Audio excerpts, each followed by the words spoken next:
Joining us now is OjyOkpe with stories trending around the world. Hello, Junix. Good morning. Thank God it's Friday. TGIF. You never miss that, do you? Good morning. Good morning, Ayo. How are you this morning, TGIF? Good morning, Rufai. Morning. Rufai. You are trending, oh. Me? You are trending. I didn't do anything, Okay. Well, we'll let our viewers know if you did something or not, right? All right. Well, good morning to you, viewers.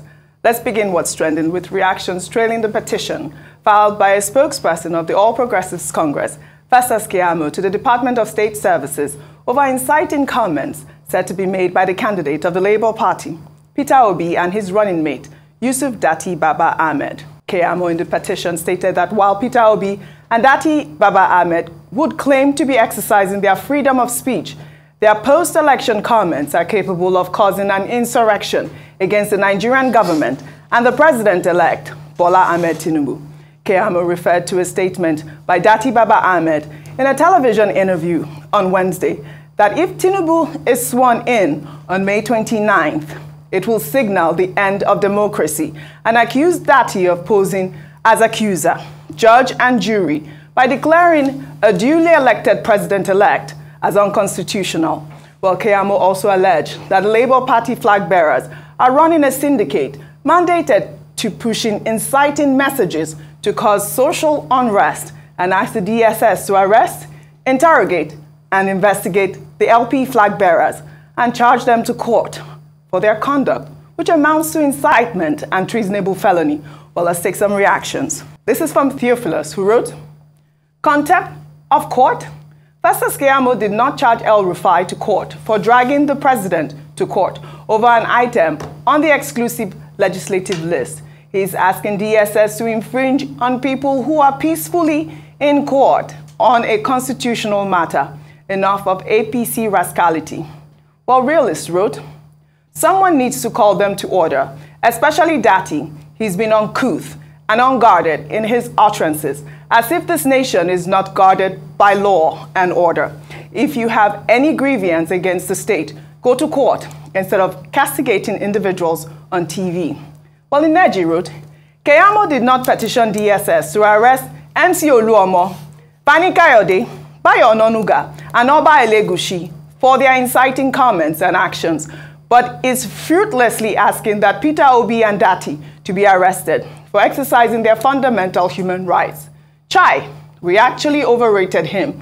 Well, Harry pulled up an old video where Festus Keyamo accused former President Olusegun Obasanjo for imposing an unfit president on Nigeria with the caption, "Is this you insulting a president who reined you in, lawyer SAN Co." Let's take a listen. What is going on has nothing to do with the Nigerian people. And I think we should be less bothered about what is going on. First of all, Obasanjo should have apologized to Nigerians in the first place for even imposing this contraption we have. Without Obasanjo's idiosyncrasies, we will not have this type of government in place.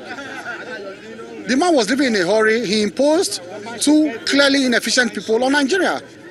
And the thing is coming back to haunt him. So why should we be concerned about the wailings of Obasanjo when what is happening to him is purely the backfiring of a machine he put on the ground? Why should we be concerned? Obasanjo's own boys, his own machine he put on the ground, is now turning back against him. And then we are concerned, we are all concerned? No. Obasanjo should have, first of all, apologized to Nigerians. Before writing a letter to Jonathan, he should have written a letter to Nigerians saying, "I am sorry for getting to you where we are today." He's not behaving as if he's the victim. Writing that letter, he's one of us. He's not one of us. He's the architect of this problem. He was the one that imposed somebody with half liver and half brain on us. Somebody with half liver, somebody with half brain imposing on us. And that's where we have the problem we are today. And then he's not lamenting and writing letter. He should lament for himself, not lament for us. He should feel sorry. Dr. Bati, what can I say? The internet will not forget. I mean, this is Keyamo insulting the president at the time. I mean, what is he saying here? Well, okay, look, the point remains this. We should refrain from heating up the polity. As politicians, as stakeholders, the election is over. The matter has gone to the election petition tribunal. Festus Keyamo, we have made a point, is Minister of State for Labour. He has an assignment. Now that the election is over, can he focus on his primary assignment as a Minister of the Federal Republic and leave the fight to Mr. Bayo Ononuga, Femi Mfaneka? There are more than enough people on the APC side that can do this work. And then, of course, what you are pointing out with that video is double standards, it's hypocrisy. And many people have said, okay, if Keyamo is so concerned about public welfare, why did he not complain about MC Oluomo and his Yashukudi? Why did he not complain about the people going around in Lagos State saying that, look, anybody who will not vote for APC in Lagos State should leave town or face the consequences? That's the question. Those persons, they pose major threat, to public peace. So it's not just one person saying one thing or the other, and then you focus on that person. And I had made a point earlier that Mr. Peter Obi has made it clear again and again that he doesn't belong to the #end INEC group. He does not belong to #end democracy group. That his objective is to employ legal and constitutional means, which he and his party have done, to just prove the point that the election of February 25, was not properly conducted according to the law. The law gives him the room to do that. I don't see how that amounts to treasonable felony. But in the case of Datti Ahmed, yes, he said that if Bola Tinubu is sworn in on May 29, it could signal the end of democracy. Maybe that's what Keyamo is latching on to say, he's inciting people. But how is that inciting? He's expressing his thought, freedom of speech, the same way he did in the other that's the position of the Labour Party Presidential Campaign Council. Exactly. To say that there's nothing that Datti Ahmed has said that is beyond the boundaries of the freedom of expression, right? Which is guaranteed under Section 39 of the 1999 Constitution. But the matter having been taken to the tribunal, whoever wants to expend energy should go to the tribunal and provide evidence. Yes. Right? Absolutely. And show that there was no substantial compliance on February 25. That is what is important. Right. And all the grounds that have been given, as I said on this program before, many things will come up in the interpretation of Section 131, in the interpretation of Section 134, in the interpretation of Section 376, and whether or not the 460,000 naira in the Northern District of Illinois can apply in relation to the 10-year rule. Absolutely. Which is which even exists in the American jurisdiction under Rule 609. So these are some of the things that would that will come up. But nobody should hit up the polity. And in any case, the DSS is not going to take directives from the Minister of State for Labour, even if he says he's speaking in his personal capacity. Right. I mean, you're talking about hitting up the polity. He was on Channels Television yesterday. In an interview I watched, he said now that the Labour Party is coming out with all this propaganda, he's going to match them propaganda to propaganda. I mean, isn't that hitting up the polity, Rufai? I mean, I don't understand, but let me just continue. Keyamo's petition is coming as the Director of Media and Publicity for the APC-PCC, Bayo Ononuga, in a statement, denied reports circulating on social media that the Chief Justice of Nigeria, Olukayode Ariwoola, is in London to meet with President-elect Bola Ahmed Tinubu in order to curry favor of the judiciary as his opponents battle to nullify his mandate in court. On Thursday, a picture of Ariwoola surfaced online showing the CJN holding a stack of Nigerian passport booklets at the airport, sitting on a wheelchair. Well, before long, news began circulating that the CJN was traveling to hold the secret meeting with Tinubu, who is said to be currently out of the country on vacation and for lesser Hajj. Rufai, I don't know if you saw that picture. I hope I saw. I saw the pictures. I saw the picture circulating, and it still goes back to the narrative of Kulu temper. Like I said this morning, yes, a lot of people, are looking, and that's why I say it behoves on the judiciary to uphold justice in this country, because at this point in time, a lot is going on, and people are looking at the judiciary as the last hope of the common man. When I saw that story, it made the rounds. I think it was People's Gazette that broke that story. Then a couple of other sites picked it up. And I saw the reaction of the APC saying that actually Bola Tinubu is in Paris, he's not in the UK and all of that. It just goes back and forth and reminds me of what happened in 2019. History repeats itself a lot in this country. That was how they talked about a purported visit by Walter Onoge then, you know, to Dubai to see Atiku Abubakar. Walter Onoge came out to say that I didn't go out to see Atiku Abubakar. He went through the process. He was pulled out at CJN just before, you know, I think before the elections and the case, and all of that went through then. And we all saw that episode. The first time Walter Onoge came out to speak about that, he said it was because of that purported fake news of him going to do a meeting in Dubai. That was why he was removed at CJN. And that's what I'm going to say. Please, let's just calm things down. Yes. I think one thing is certain. Our lords have a right to look at the case. What we can do is just, you know, keep on speaking and saying our judiciary should do the needful. And why are people saying that? It's because of the hitherto, you know, antecedents of many judgments by the judiciary that people have challenged and looked at and said, oh, what is going on here? I mean, we talked about the Ahmed Lawan case, we talked about the Akpabio case, and many cases here. We still keep talking about the Imo State case, you know, where Fort became first and all of that, and the moniker of the Supreme Court governor and the likes. So we just call on those, you know, the political actors to keep calm as regards this. The APC has reported and said it's not true. Let us keep calm, you know, let us just calm things. Because I keep telling us, we have a nation to build, which is more important. After the court case, after justice has been done, after cases have been won and lost in court, one thing bites all of us, which is the fact that we all have a Nigerian passport. And that's the reason why we are commenting actively in our country. And afterwards, we all have to come back and sit more and talk about the development of the country, which we never talk about. Politicians never talk about it enough. It's always about their own selfish interest. People are talking about GTP4 and ChatGPT and how they are innovating and how China is forming TikTok, America is pushing back. What major technological advancement have we given to the world as we speak today? Yes. How many Nigerian brands are doing very well, apart from our entertainers, you know, in the world? So those are the things we should be looking at here, and that's the development. So this will come and go. We should cool things down. Absolutely. It's great that the APC has denied that report. I mean, but, you know, you can't blame Nigerians for thinking the way that they're thinking at this point, when everyone is hitting up the polity. Yes. I was just going to say, just to marry the stories together, because they're related in terms of how they hit up the polity, and for politicians on all sides, not just the APC, not just the Labour Party, not just the PDP, all sides, including, as Doctor mentioned, all actors, to be careful as to the statements, propaganda, words that are being used, because at the end of the day, every one of us will be held responsible if anything goes out of hand. It's very important. Things are still quite sensitive at the moment. We've been talking about the importance of coming together and ensuring that we don't set the country on fire because of certain ambitions, but it's important. And I'm glad the APC came out to debunk the story. But beyond that, is that, you know, Oji, because of what we've gone through in the last maybe 8 years or even beyond, the people want to hear their president speak to them.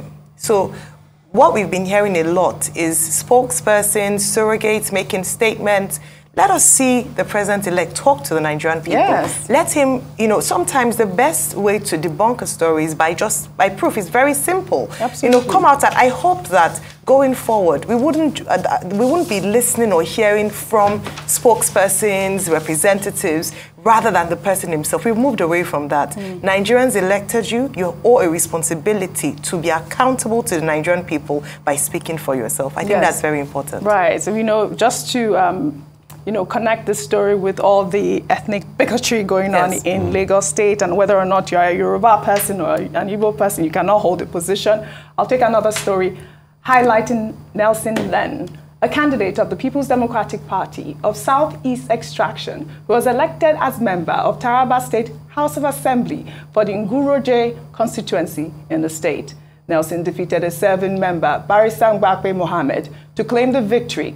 2 women of the PDP have also been elected to represent Gashaka and Bali constituencies, respectively. Dr. Avati, this is what we're talking about. This is what we need to see. Okay, I mean, we say it all the time, that people should not be discriminated against on the basis of ethnicity, religion, circumstances of birth, or beliefs. Section 42 of the 1999 Constitution. People being discriminated against on this basis in terms of political participation or any other activity in Nigeria is, a violation of the laws of the land. But we've seen in this election ethnic hate playing such a major role. And I hope all those persons who promoted ethnic bigotry are properly identified by the US and UK authorities and never allowed for the rest of their lives to step their foot in the US or UK. That will gladden the hearts of many Nigerians. The story of Mr. Lenz that you have just brought up now is an illustration that, well, there are exceptions to the rule. He won in Taraba State. He probably also won in a constituency that is not predominantly Igbo. Even here in Lagos, we had the example of the gentleman in Etiosa who won the ticket to the House of Representatives. In the 2015 election in Lagos State, 3 Igbos won House of Representative seats in Lagos State alone, in Amuwo-Odofin and 2 other places.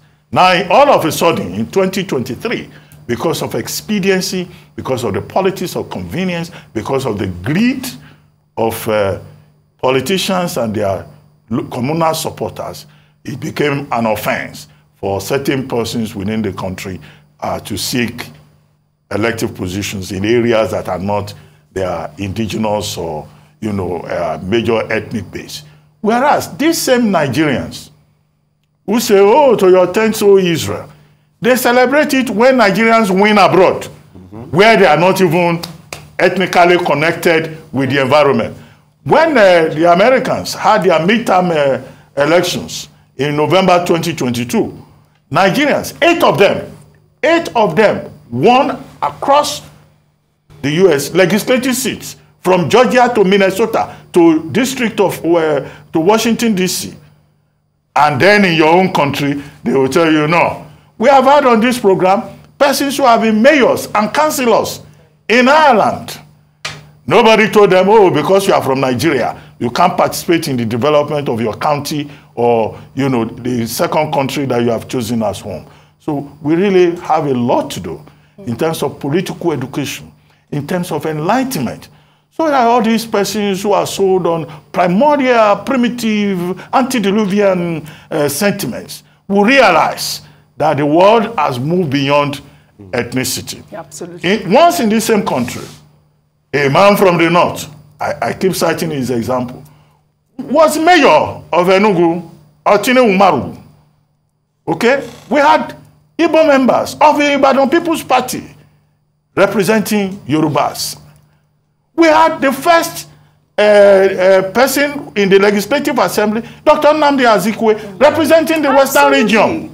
I mean... So please, we have a lot to do. And that should be part of the healing process. Absolutely. Well said. Just to quickly put this in Dr. Party, Ndobisi Kanu was an Igbo man, was governor during the military regime in this state. Apart from that, he did so much in Lagos that a park was named after him. Yes. Ndobisi Kanu. He was a front runner in Adeko, and he did a lot for Lagos. All right.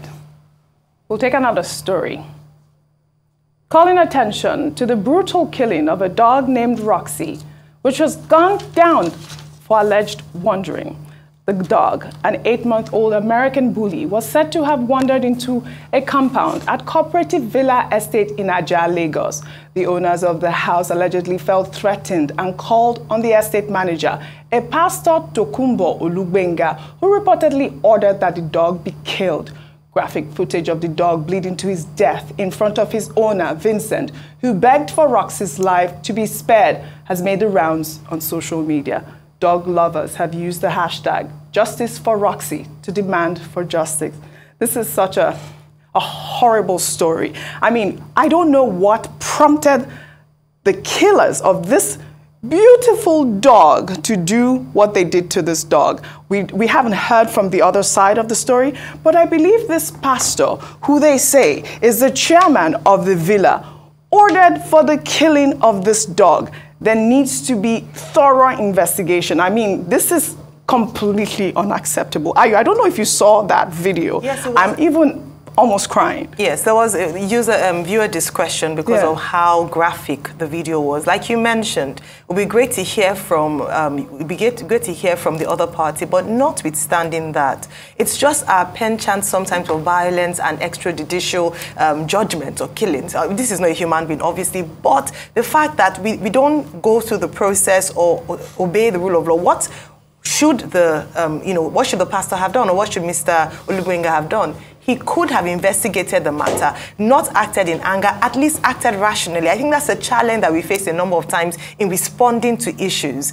For a very long time, we don't have a lot of, when it comes to, we're still battling with human rights, so we don't even look at animal rights. Yes. But I believe that it's time we start to look at it. And that is the problem. We're still battling with human rights and we don't get to look at it. But that man is a pastor, Rufai. I mean, I really need for this whole problem to be investigated really quickly so we can take our final story. I mean, a human being is a human being. Being a pastor doesn't mean they will not be wicked if they want to be wicked. So let's just get that out of it. But it's very sad.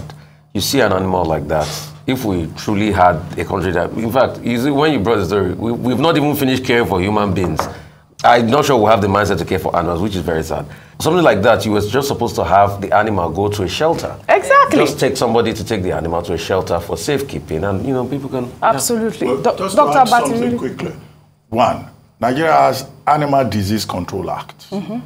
Nigeria has an animal protection strategy, but we don't have an Animal Welfare Act. I think that part of the problem can be solved by having an Animal Welfare Act in line with international conventions. However, Section 495 of the Criminal Code, up to 499, talks about cruelty to animals. Yes. And there are penalties prescribed there. You are not supposed to be cruel towards animals. But who enforces the law? That's the question.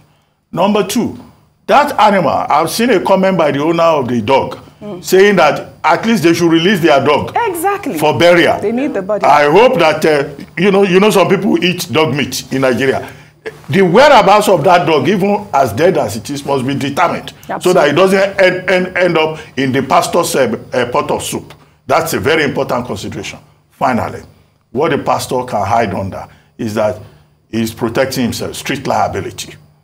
Street liability simply says if you are keeping an animal under tort, you should not allow your object to leave your compound to go and disturb other people. Other people can protect themselves. And in street liability, you may not need mens rea. You don't need to prove that you had the intention to commit a crime. But we need to develop the jurisprudence with regard to animal rights. Absolutely, well said. I mean, like Dr. Abati said, Roxy's body needs to be returned to the owner. We'll take our final story with this actual story from a group named Anonymous. And they threatened our Rufai Oseni here. Let me pull up that statement. They wrote, a name was mentioned today, Rufai Oseni. We've got absolutely no idea who this man is, but his name was mentioned today. A plan is in place to invade his home. Getting the entire family wiped off is the target. The said man must be made to know the situation.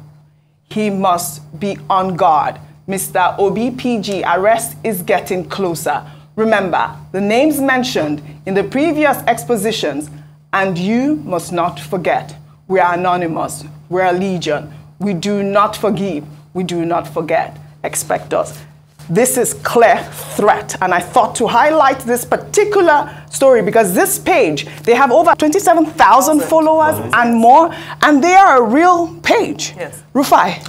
I mean, I see a lot of these things from time to time, but like I always say, there are reporting channels, and this is a reporting channel. I'm sure those in authority are seeing this. And why all of this going on? Because I do my job the way it is. Because I stand strictly to the tenets of objectivity. And that's all. And it's not only this. I've seen a lot of attacks against me. I'm never the center of the story, but the truth has to be told. I just want good media. I just want to elevate good media, good conversations. Let's have a good conversation, good answer questions. Yeah, rebuttals. Yeah, because I think that's the toast and the spice of journalism itself.